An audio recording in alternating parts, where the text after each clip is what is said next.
ಕಾಕ ಎಂದವು ಮರದ ಮೇಲೆ ಕುಳಿತ ಕಾಗೆ ಒಂದು ಬಂದು ಸೇರಿತು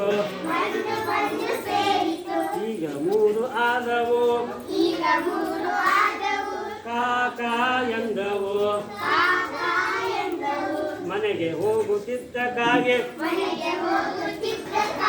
ಒಂದು ಬಂದು ಸೇರಿತು ಈಗ ನಾಲ್ಕು ಆದವು ಕಾಕ ಎಂದವು ನಿದ್ದೆ ಮಾಡುತ್ತಿದ್ದ ಕಾಗೆ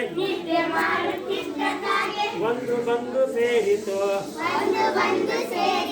ಈಗ ಐದು ಆದವು ಕಾಕ ಎಂದವು ಚಂದು ಇದನ್ನು ನೋಡಿದ ಕಾಳು ತಂದು ಹಾಕಿದ ಎಲ್ಲ ಹಾರಿ ಹೋದವು ಕಾಕ ಎಂದವು